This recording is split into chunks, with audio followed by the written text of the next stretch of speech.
Advent Health lance le programme L'hôpital à domicile aux États-Unis. Le ministère de la radio, Faith FM, révèle sa stratégie pour connecter les auditeurs avec les églises locales. La caravane évangéliste L'Espoir existe encore parcourt le centre du Pérou et conduit à plus de 700 baptêmes. ADRA poursuit ses interventions pour secourir les milliers de personnes touchées par les inondations en Espagne. Les adventistes au Cambodge entrent en relation avec ces communautés grâce au ministère du Van.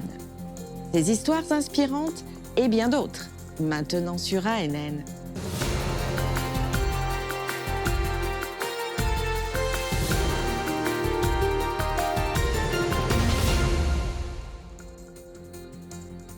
Les soins de santé évoluent chez Advent Health avec le lancement de son programme innovant L'hôpital à domicile. Cette initiative permet aux patients éligibles de recevoir des soins de type hospitalier dans le confort de leur propre maison. Grâce à une technologie avancée, une surveillance 24 heures sur 24 et des soins personnalisés, le programme impacte le rétablissement et la guérison des patients. Voyons de plus près comment Advent Health dispense des soins complets en dehors des murs de l'hôpital. Le programme L'hôpital à la maison d'Advent Health apporte littéralement l'hospitalisation des patients dans le confort de leur propre maison. Bonjour. De nombreuses recherches montrent que les chances de guérison des patients qui sont dans leur environnement naturel, entourés de leur famille, de leurs amis et de leurs affaires personnelles, augmentent. Merci. Nous pensons que cela profitera à notre communauté, car c'est ce qu'elle souhaite. Tous nos médecins généralistes souhaitent que leurs patients restent chez eux. Ils savent que c'est l'environnement privilégié pour leur rétablissement. Vous voulez que je clique ici? Oui. Nous avons pu innover grâce à la technologie qui permet de lier le patient à domicile à ses prestataires 24 heures sur 24. Votre pression artérielle a l'air excellente, donc je vous appelle ce soir pour un suivi. Très bien, merci beaucoup. Nous allons pouvoir fournir d'excellents soins dont ils ont besoin là où ils souhaitent être, chez eux. Nous allons vérifier votre niveau d'oxygène. D'accord? Bien sûr, nous n'allons pas traiter les patients en soins intensifs à domicile, mais nous pouvons traiter la plupart des conditions médicales à domicile. Au final, notre objectif est d'améliorer la qualité de vie d'un patient et de l'aider à s'adapter à un nouveau diagnostic ou à un diagnostic chronique. Nous traitons la personne dans son ensemble, pas seulement le corps, mais aussi l'esprit. Et quand les gens sont chez eux, ils sont nourris et se sentent mieux. Advent Health s'engage à prodiguer avec compassion des soins sûrs et aide les patients à se rétablir confortablement chez eux. Lors d'un rassemblement mondial des dirigeants de Hope Channel en Thaïlande, David Neal, le directeur de la communication pour la région transeuropéenne de l'Église adventiste, interviewe Robbie Bergan, responsable du contenu de Faith FM, la station de radio adventiste en Australie. Bergan révèle une stratégie innovante pour connecter les auditeurs non adventistes avec les églises locales, à savoir des centaines de bénévoles adventistes représentant la station de radio dans leur communauté à travers l'Australie. Comment vous connectez-vous avec eux quand ils se connectent avec vous? Un de nos principes directeurs, parmi nos 6 commandements, est que nous ne créons pas de contenu à moins qu'il n'y ait un appel à l'action intentionnelle. Nous avons vu que le texto est le plus populaire. Donc, nous donnons un mot de code unique pour la conversation que nous avons. Ils prendront leur téléphone et enverront juste le mot de code. Ensuite, nous avons un bot SMS ou un bot de messagerie qui dira « Vous souhaitez réclamer cette offre ». Pouvons-nous avoir votre nom et adresse? Quand nous avons ces informations, notre système va alors se connecter à un service d'ambassadeur que nous avons développé. Le service d'ambassadeur est composé d'environ 600 Australiens qui sont des adventistes du 7e jour, engagés dans la mission, qui ont dit qu'ils voulaient être des représentants de Faith FM dans leur communauté. Ils ont suivi un cours d'introduction. Et lorsque nous recevons cet auditeur, nous l'intégrons dans notre service d'ambassadeur et ce service fonctionne comme Uber. Nous l'avons conçu avec la même idée qu'Uber. Tous nos ambassadeurs sont nos conducteurs. Notre contact est celui qui veut faire un trajet et nous sommes Uber. Nous allons connecter les deux.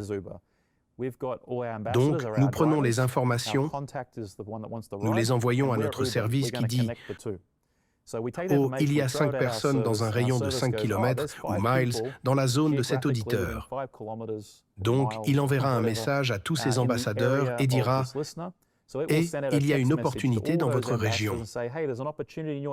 Êtes-vous intéressé à remettre ce matériel à cette personne au nom de Faith FM ?» La première personne à dire oui accomplit le travail. Et ça implique les membres de l'Église locale. C'est exactement ça. Plutôt que de simplement compter sur les pasteurs. C'est exactement ça. Environ 500 sur nos 600 ambassadeurs sont des membres d'églises locales. Environ 100 d'entre eux sont des pasteurs. Faire participer les membres est un bien meilleur investissement. Tout d'abord, ils sont moins occupés que le pasteur. Deuxièmement, ils y vivent depuis plus longtemps et ils y vivront plus longtemps après le départ du pasteur. Ainsi, la relation établie avec un ambassadeur peut transcender le mandat du pasteur. C'est donc un meilleur investissement à long terme. Cette approche transforme l'évangélisation par les ondes radio. L'Agence adventiste de développement et de secours, ADRA, a lancé des opérations d'urgence en Espagne après que des pluies torrentielles ont dévasté des municipalités, principalement à Valence l'année dernière. L'inondation a touché plus de 450 000 personnes, causant des dommages importants aux infrastructures et aux maisons. Les équipes d'intervention d'ADRA, en collaboration avec les autorités locales, l'Église adventiste et des bénévoles, mettent en œuvre une stratégie d'aide complète. Les efforts principaux consistent à déblayer les rues, distribuer les fournitures essentielles et aider les communautés touchées à se remettre sur pied. Cependant, des défis persistent car certaines zones restent sans nourriture, eau potable, articles d'hygiène, électricité ou transport. De nombreux résidents font également face à l'impact psychologique de la catastrophe. Samir Khalil, représentant des interventions d'urgence d'ADRA International, a déclaré « Nous sommes reconnaissants pour le soutien des donateurs et des bénévoles.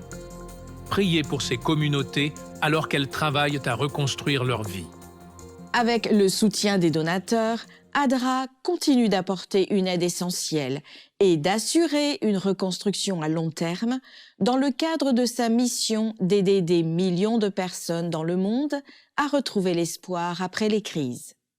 Vous pouvez également soutenir ce projet ou d'autres projets en visitant adra.org.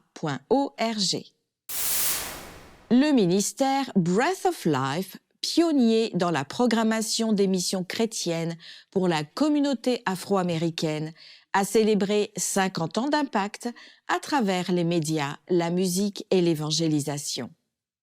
Lors d'une nuit spéciale à l'université Oakwood en Alabama aux États-Unis, des anciens dirigeants ainsi que ceux qui sont actuellement en poste se sont réunis pour honorer 5 décennies de transformation de vie. La nuit de gala Breath of Life était une célébration de gratitude envers Dieu pour 50 ans de ministère. Cet événement a rassemblé des dirigeants de diverses générations, y compris d'anciens directeurs, et le directeur actuel, Deblair Snell. Le ministère est né en 1974, au milieu de la turbulence sociale des années 1960, lorsque Walter Artis, un musicien talentueux et pasteur adventiste, a rêvé de créer une programmation chrétienne inspirante pour la communauté noire. Depuis, Breath of Life a été une voix puissante, entraînant des dizaines de milliers de baptêmes et la fondation de plus de 17 églises dans le monde entier.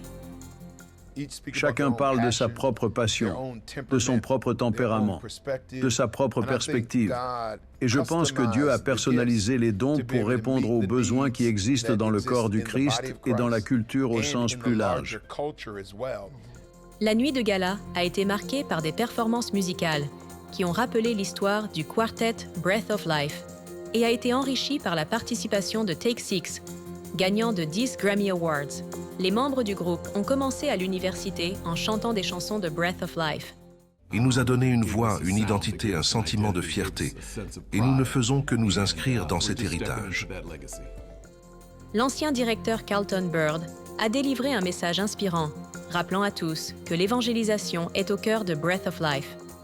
le pasteur Alexander Bryant, président de la division nord-américaine et vice-président de la Conférence générale des adventistes du 7e jour, a annoncé un don de 50 000 $ pour soutenir l'avenir du ministère. Nous voulons poursuivre cet héritage d'évangélisation. En 2025, nous nous joindrons à toutes les églises d'Amérique du Nord dans l'initiative Pentecôte 2025. Snell, le directeur du groupe, a partagé des plans ambitieux pour 2025, confirmant la participation à l'initiative Pentecôte 2025 et incluant une formation au leadership et la première d'un programme animé pour enfants. Après 50 ans de louanges, Breath of Life reste fidèle à sa mission, tout en s'adaptant aux temps changeants et en maintenant le message central d'espoir et de transformation à travers l'Évangile. Comme l'a souligné le directeur actuel, l'objectif est que Breath of Life devienne le centre de la vie spirituelle pour la communauté afro-américaine, en offrant un contenu pertinent sur la santé, le travail, la spiritualité et les relations. Nous félicitons ce ministère qui, pendant 5 décennies, a apporté le message du salut et a renouvelé l'espoir dans le retour imminent de Jésus. Dans la vidéo « Un message spécial » du pasteur Ted Wilson, le président de la conférence générale réfléchit à la fidélité de Dieu alors qu'il démarre un nouveau chapitre de la tragédie des siècles d'Ellen White. Il partage les points forts de ce qui a été accompli grâce à l'implication totale du membre global.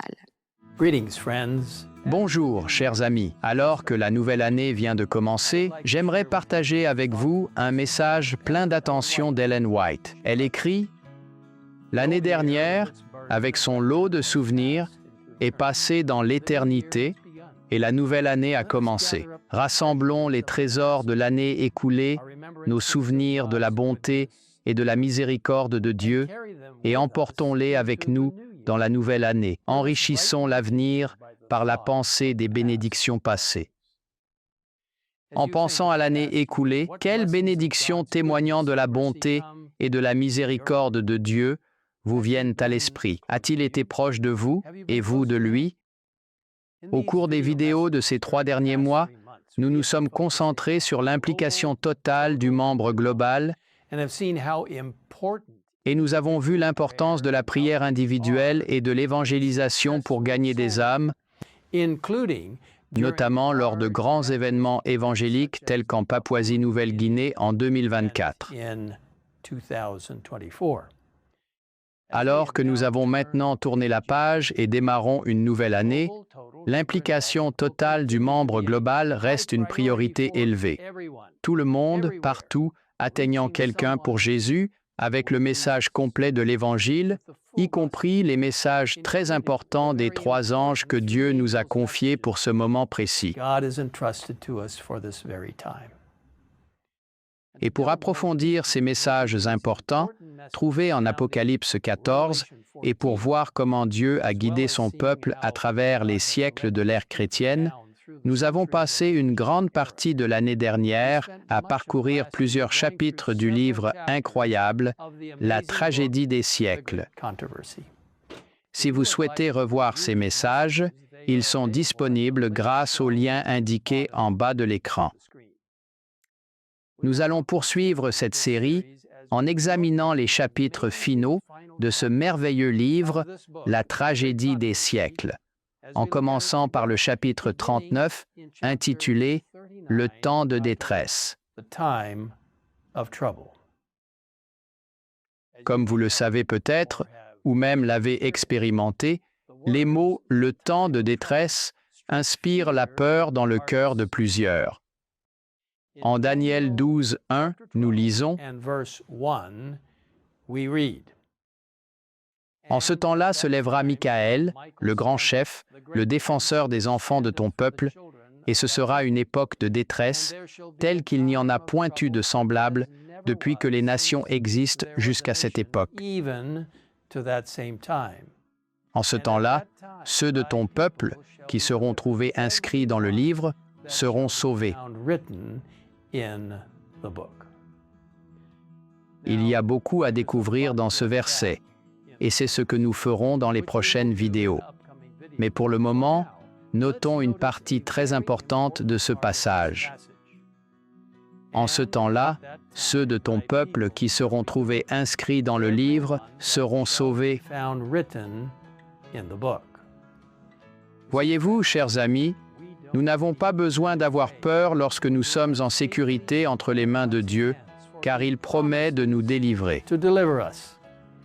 J'ai hâte d'explorer plus en profondeur ces messages incroyables dans les jours à venir, et je vous invite, si vous ne l'avez pas déjà fait, à télécharger votre copie gratuite de la Tragédie des siècles grâce au lien indiqué en bas de l'écran. Ce message et d'autres messages hebdomadaires du pasteur Ted Wilson peuvent être visionnés et partagés sur la page officielle YouTube de l'Église adventiste du 7e jour. La caravane évangélique « L'espoir existe encore » a parcouru plusieurs villes péruviennes pour terminer son parcours à Pichanaki avec l'évangéliste international, le pasteur Alejandro Bullion. Organisé par la mission du Centre du Pérou de l'Église adventiste du 7e jour, plus de 700 personnes ont été baptisées et font maintenant partie de la famille adventiste mondiale.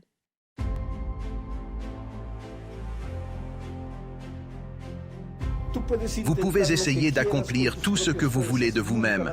Vous ne pourrez rien faire. Vous avez besoin de Jésus et vous êtes précieux à ses yeux.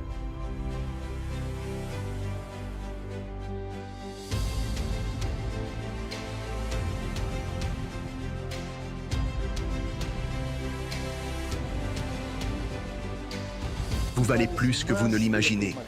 Il vous aime, il connaît votre passé. Il ne voit que vous aujourd'hui et ce que vous allez décider. C'est pourquoi, venez à Jésus.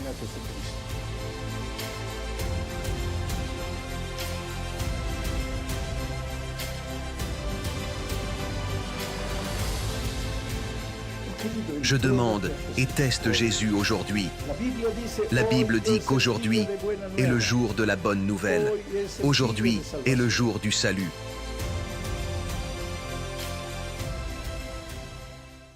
Quelle grande bénédiction de voir la foi redynamisée et des vies transformées. Avec le slogan « L'Église va à l'école », l'Église adventiste en Suisse alémanique a lancé une nouvelle vidéo qui met en avant le concept scolaire des valeurs chrétiennes combiné à une pédagogie holistique.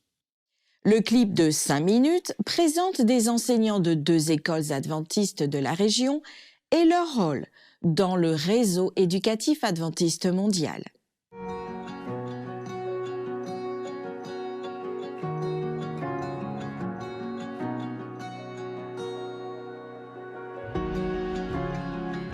Je m'appelle Mathias. Je trouve que c'est vraiment génial que nous ayons un espace pour des rencontres personnelles où les enfants ne sont pas seulement des apprenants, mais de véritables personnes reconnues. Chaque matin, nous partageons des sujets de méditation ensemble, où les élèves vivent consciemment ce que sont les valeurs chrétiennes. Mais je pense qu'il est encore plus significatif que tous les enseignants incarnent et vivent ces valeurs, sans avoir à les énoncer directement.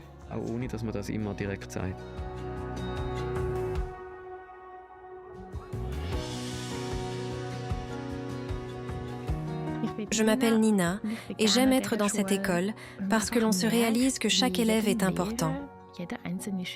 Je pense que la difficulté avec les enfants aujourd'hui, c'est que les réseaux sociaux imposent tellement une image de ce qu'on devrait être que la créativité se perd un peu, aussi à l'université. Dans les petites classes, nous pouvons beaucoup mieux les guider parce que nous pouvons essayer de découvrir avec eux qui ils sont et ce dont ils sont capables. Je m'appelle Lucas. Je suis dans cette école où j'aimerais faire une différence pour chaque élève, afin qu'il sache qu'il est accepté et aimé. Je peux lire un beau verset de la Bible autant que je veux. Si je ne vis pas selon mes convictions, ils se diront que je ne vis pas ce que je prêche.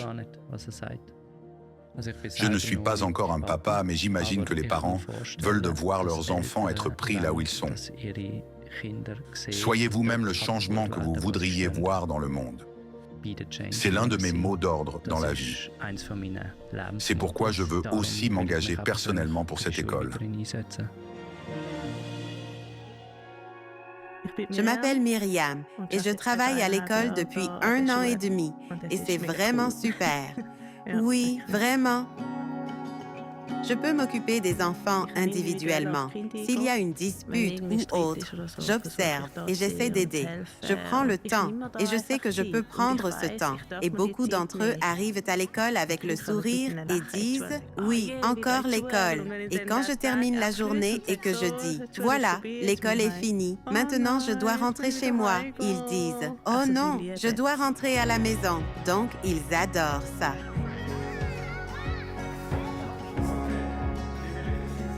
Les élèves de notre école ne sont pas des saints, mais nous essayons de voir ensemble ce que nous pouvons faire. Et c'est là que les valeurs chrétiennes entrent en jeu. Ils remarquent comment je les traite. Est-ce que je suis patient? Est-ce que je suis honnête? Est-ce que je suis prêt à pardonner une erreur parfois? C'est une école où vous pouvez apporter les choses qui vous fascinent. Si nous avons l'idée de mettre en œuvre quelque chose de nouveau, alors nous pouvons en décider ensemble et ensuite nous le faisons simplement. Je m'appelle Russ et j'apprécie de pouvoir ici interagir avec les élèves de manière holistique, jardiner, travailler autour des contes, chanter, pétrir de la pâte et apprendre l'allemand. Nous essayons de limiter le temps d'écran au moins jusqu'à la fin de la 6e. La réalité, c'est qu'aujourd'hui, il est rare que les enfants soient trop responsables. Et les enfants le ressentent. En gros, je peux faire ce que je veux. Il y a toujours quelqu'un pour me rattraper. Il y a toujours quelqu'un qui range derrière moi. Et quand vous demandez ensuite comment on aurait pu faire cela, Zrenia, ils commencent à réfléchir. Cela fait partie de notre concept. Nous avons la possibilité d'attendre que les enfants aient compris. Je suis capable de bien gérer des choses importantes. Ce qui est très intéressant, c'est que vous pouvez travailler avec de petits groupes, que vous prenez toujours du recul et vous vous dites « c'est en fait vraiment important dans la vie ». Je crois que la force de notre équipe enseignante réside dans le fait que toutes les personnes qui travaillent ici le font de manière très consciente et ont fait ce choix par conviction.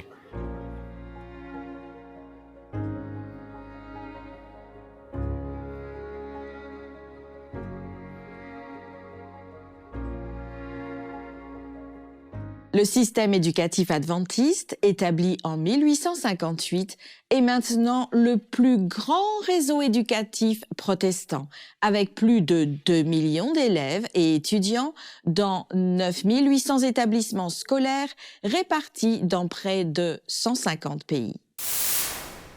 Rendons-nous maintenant en Asie du Sud-Est. L'Église adventiste au Cambodge a lancé un ministère innovant en utilisant un van pour se connecter avec les communautés locales.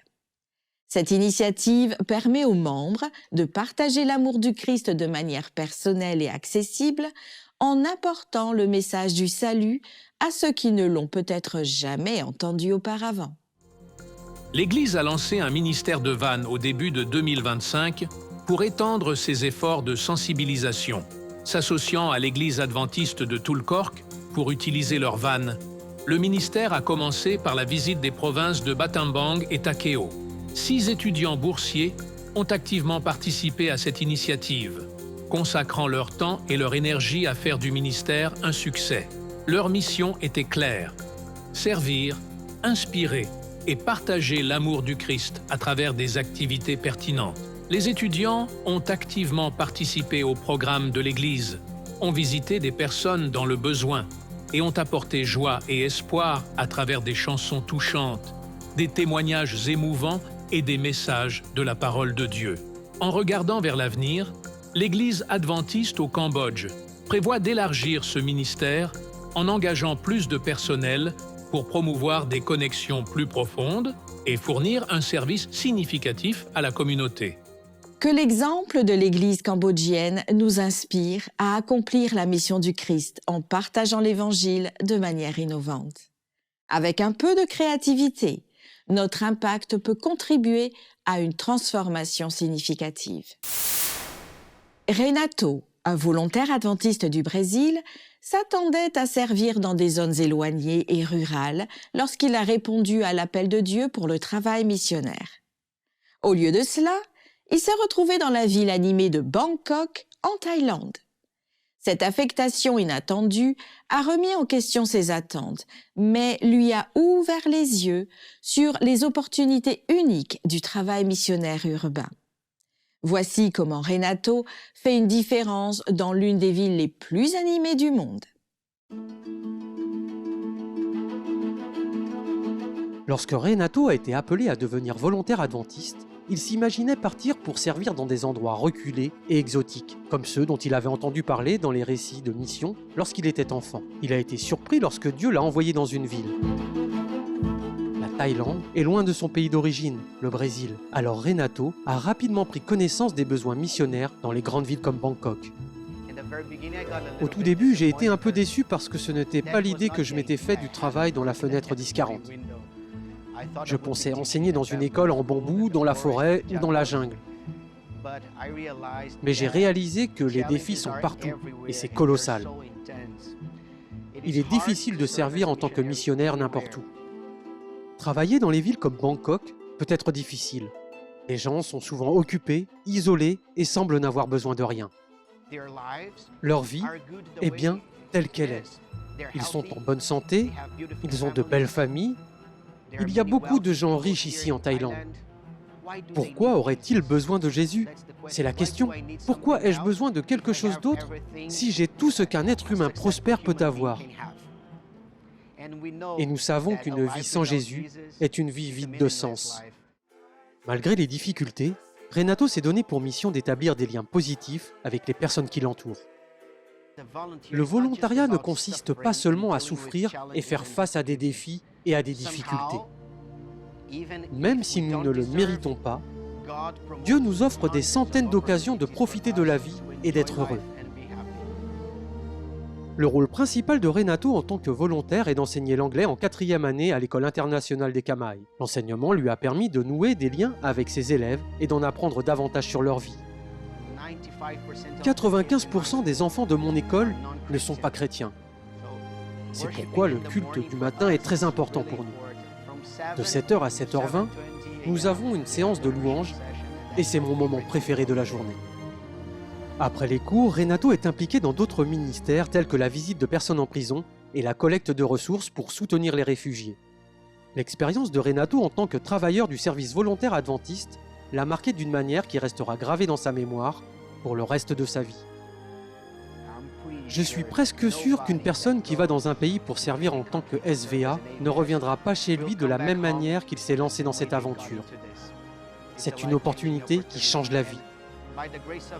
Et par la grâce de Dieu, le travail ici dans le champ missionnaire a changé ma vie dans le bon sens. Alors que nous recentrons notre attention sur la mission dans les villes, merci de prier pour les travailleurs tels que Renato, qui partagent la lumière de Jésus avec ceux qui les entourent. L'expérience de Renato nous rappelle que le travail missionnaire n'est pas défini par l'emplacement, mais par les personnes que Dieu nous appelle à servir.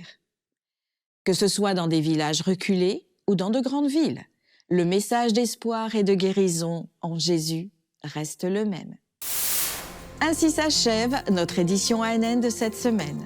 Rejoignez-nous la semaine prochaine pour plus de nouvelles du siège de l'Église adventiste du 7e jour.